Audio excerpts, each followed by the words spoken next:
আসসালামু আলাইকুম। আমি সাজেদুল ইসলাম। আমরা আগামীকাল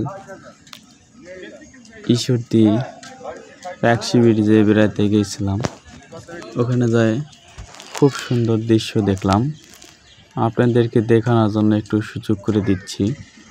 আপনারা দেখেন, অন্য ভাইকে দেখার সুযোগ করে দিন। এই যে ট্যাক্সি ব্রিজ এবং পদ্মাতে কি সুন্দর পানি ঝিলমিল ঝিলমিল করতেছে, খুব সুন্দর লাগতেছে। আপনাদেরকে কেমন লাগতেছে একটু কমেন্টে বলবেন। ট্যাক্সি ব্রিজ, পদ্মা নদী এবং লালন শাহ সেতু, তার পাশে আপনারা দেখতে পাচ্ছেন পারমাণবিক বিদ্যুৎ কেন্দ্র।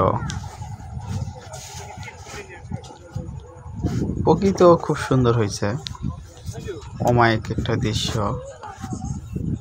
আমাকে সেই ভালো লাগছে। আপনারা যারা বেড়াতে আসবেন আপনাদেরও খুব সুন্দর লাগবে।